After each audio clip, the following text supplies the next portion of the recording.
এই একটা কাজের জন্য ভিডিও পোস্ট করতে দেরি হয়ে যায়, সেটা হলো এডিট করা। তো এই দেখো, এটা আমার সোমবারের পুজো ছিল। সোমবারে ভোলে বাবাকে আমি কিভাবে অভিষেক করিয়েছি সেটাই তোমাদের সাথে শেয়ার করছি। অভিষেক করানোর সময় সব সময় একটা তামা, কাঁসা বা পেতলের যে কোনো পাত্রের ওপর বসিয়ে তারপর একটা বেলপাতা দিয়ে অশ্বগন্ধা চন্দন দিয়ে তার উপর বসাবে বাবাকে। আমিও তাই করেছি। আমি যদিও প্রতিদিন এইভাবে স্নান করাই না, অন্যদিন এমনি জল ঢেলে কিংবা কোনোদিন গঙ্গা জল দিয়ে একটু অভিষেক করিয়ে দিই। তো আজকে একটু ভালোভাবে করিয়েছি, যেহেতু বাবার বার সোমবার। প্রথমে ভস্য দিয়ে একটু মেখে স্নান করিয়ে নিলাম, তারপর দেখো পঞ্চামৃত দিয়ে অভিষেক করিয়ে নিচ্ছি।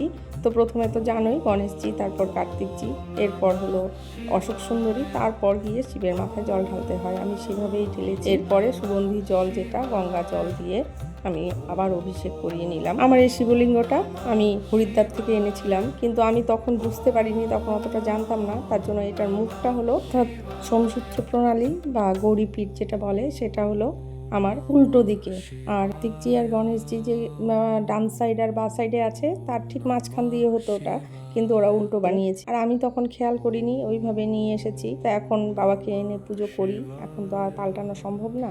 আর অনেকের বাড়িতেই আমি দেখি অনেক বড় বড় শিবলিঙ্গ, কিন্তু আমি যেটা জানি সেটা হলো শিবলিঙ্গ সবসময় এক মুষ্টির ওপরে রাখা যায় না। এক মুষ্টি সমান যেইটুকু সেটাই রাখতে হয়। শুধু শিবলিঙ্গ না, সব রকম দেবদেবী এক মুষ্টির বেশি রাখলে মন্দিরের মতো নিয়ম কানুন পালন করতে হয়। তো আমাদের মতো গৃহস্থদের তো সেইভাবে করা সম্ভব না, আমরা যতটুকু পুজো দিতে পারি সেটুকুই। তার জন্য আমি সেই এক মুষ্টি সমানই সমস্ত দেবদেবীকে আসনে স্থাপন করি। রাধা মাধব যেহেতু পেতলের না, তাই একটু বড় নিয়েছি, একটু বড় সাইজ দেখেছো।